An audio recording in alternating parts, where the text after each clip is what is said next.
આણંદ જિલ્લાના ગ્રામ્ય વિસ્તારમાં રહેતા યુવક યુવતીઓને રેલવેમાં નોકરી અપાવવાના બહાને બનાવટી ઓફર લેટરો તેમજ આઈ કાર્ડ આપીને 6 વ્યક્તિઓ જોડે ₹5-7 લાખની ઠગાઈ કરનાર બંટી બબલીની જોડીને આણંદના સાયબર ક્રાઇમ પોલીસે ઝડપી પાડી વધુ તપાસમાં રજૂ કરતા કોર્ટે બંનેના 5 દિવસના રિમાન્ડ મંજૂર કર્યા છે। ઉમરેઠ તાલુકાના પણસોરા ગામમાં રહેતા ધવલકુમાર મોહનભાઈ પટેલ ખેતી કરે છે। ડિસેમ્બર 2025માં ધવલકુમારને તેના મિત્ર હર્ષ યોગેશભાઈ પટેલ મારફત જાણવા મળ્યું કે અમદાવાદના તુષાર પુરોહિત અને ચકલાશીના સુલોચનાબેન રેલવે વિભાગમાં સરકારી નોકરી અપાવવાનું કામ કરે છે। ધવલકુમારે પોતાની પત્ની ધ્રુવિયાને રેલવેમાં નોકરી રખાવવા માટે આરોપીઓનો સંપર્ક કર્યો। ત્યારબાદ આરોપી તુષાર પુરોહિતે સામરખા ચોકડી નજીક ધવલકુમારને મળી પોતાની ઓળખે રેલવેના ઉચ્ચ અધિકારી તરીકે આપી બનાવટી આઈ કાર્ડ બતાવ્યું હતું। પત્નીને રેલવે કોર્ટમાં ક્લાર્કની નોકરી આપવાની લાલચમાં આપી શરૂઆતમાં ફોર્મ ફી પેટે ₹3500 ગૂગલ પે મારફતે મેળવ્યા હતા। તારીખ 28/1/2026ના રોજ સુલોચનાબેનના ઘરે લેખિત પરીક્ષા આપવા ફી પેટે ₹5000 લીધા હતા। ત્યારબાદ જુદી જુદી પરીક્ષાઓને બનાવટી લેટર્સના નામે અલગ અલગ સમયે કુલ ₹55,000 ગૂગલ પે તથા રોકડા પડાવી લીધા હતા। તારીખ 12/2/2026ના રોજ ટપાલ મારફતે તાલીમ માટેના આઈ કાર્ડ મોકલ્યા। જુલાઈ 2026માં નડિયાદ ખાતે પ્રેક્ટિકલ પરીક્ષા લીધા બાદ પશ્ચિમ રેલવે ડિસ્ટ્રિક્ટ કોર્ટ અમદાવાદના સિક્કાવાળા બનાવટી લેટર્સ આપ્યા હતા। ફરિયાદીના મિત્ર હર્ષ પટેલે આઈ કાર્ડ અને લેટર્સની તપાસ કરતા માલુમ પડ્યું કે આરોપીઓ સોલા હાઈકોર્ટ નજીક બેસીને સરકારી કચેરીના ખોટા સિક્કાવાળા દસ્તાવેજો બનાવતા હતા।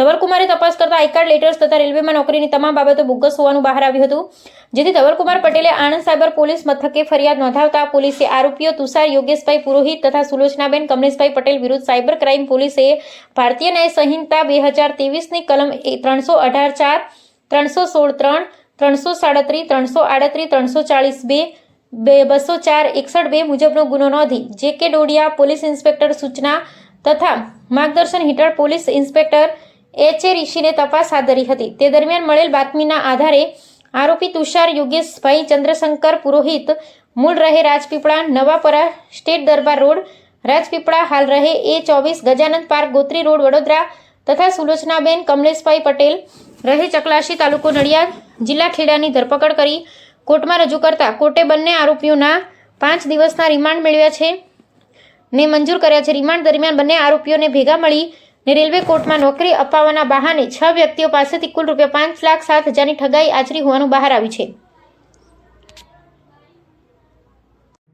તારીખ 24/8/2026ના રોજ ફરિયાદી ધવલકુમાર મોહનભાઈ પટેલ રહેવાસી ભાલેજ રોડ પણસોરા અને મૂળ રહેવાસી ચુનેલ તાલુકો મહુધા જિલ્લો ખેડા નાઓએ આણંદ સાયબર ક્રાઇમ પોલીસ સ્ટેશનમાં આવી પોતાની ફરિયાદ હકીકત જાહેર કરેલ કે પોતાને તથા અન્ય સાહેદો જે 5 જેટલા સાહેદો છે તેમને રેલવેમાં નોકરી અપાવવાના બહાને તેઓને ખોટા આઈ કાર્ડ આપી અને ખોટા એપોઇન્ટમેન્ટ લેટર આપી તેઓ પાસેથી 5,07,000 મુદ્દામાલ આપેલો હતો।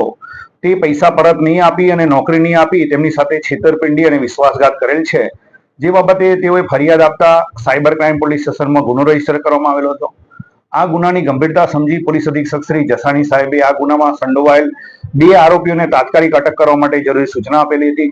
સાયબર ક્રાઇમના પીઆઈ ડોડિયા તથા પીએસઆઈ સિરીને આ બાબતે આરોપીને પકડવાની તજવીજ હાથ ધરેલી હતી અને સાયબર ક્રાઇમ પોલીસ સ્ટેશનમાં ફરજ બજાવતા અનામ હેડ કોન્સ્ટેબલ જલાભાઈ હરિભાઈ તથા ભરતભાઈ મગનભાઈએ આ બાબતે વર્કઆઉટ ધરી આ ગુનામાં સંડોવાયેલા બંને આરોપીઓને પકડી સાયબર ક્રાઇમ પોલીસ સ્ટેશન ખાતે લાવી તપાસ કરનાર અમલદાર પીએસઆઈ સિરીને આ બંને આરોપીને અટક કરવામાં આવેલા છે।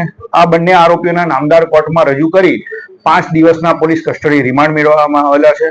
આ બંને આરોપીઓએ મોડેસ ઓપરેન્ડી જોવા જઈએ તો બંને આરોપીઓએ હાલ સુધી 6 જેટલા અલગ અલગ વ્યક્તિઓને પશ્ચિમ રેલવે વિભાગમાં નોકરી અપાવવાના બહાને તેઓને ખોટો એપોઇન્ટમેન્ટ લેટર આપી તેઓની નડિયાદ તથા ચકલાસી ખાતે ખોટી ટ્રેનિંગ આપી અને અમદાવાદ ખાતે લઈ જઈ અને તેમને એપોઇન્ટમેન્ટ આપવામાં આવશે તેમ કહી તેઓને હાલ સુધી પૈસા પરત કરેલા નથી।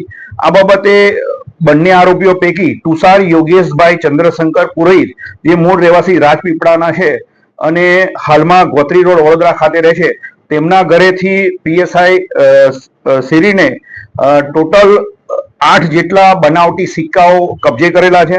સાથે સાથે તેઓએ આ સિક્કાઓમાં ગુજરાત હાઈકોર્ટના રજિસ્ટ્રી વિભાગનો, જિલ્લા ન્યાયાલય સંકુલ અમદાવાદનો, વેસ્ટર્ન રેલવે ડિસ્ટ્રિક્ટ કોર્ટ એમ અલગ અલગ 8 જેટલા સિક્કાઓ, બનાવટી એપોઇન્ટમેન્ટ લેટર, બનાવટી આઈ કાર્ડ જેટલો મુદ્દામાલ કબજે કરેલો છે।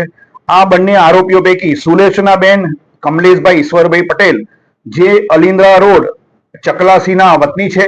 તેમના ઘરે આ વ્યક્તિઓને ટ્રેનિંગ આપતા હોવાનું અને પરીક્ષા લેતા હોવાની હકીકત જણાવેલ છે.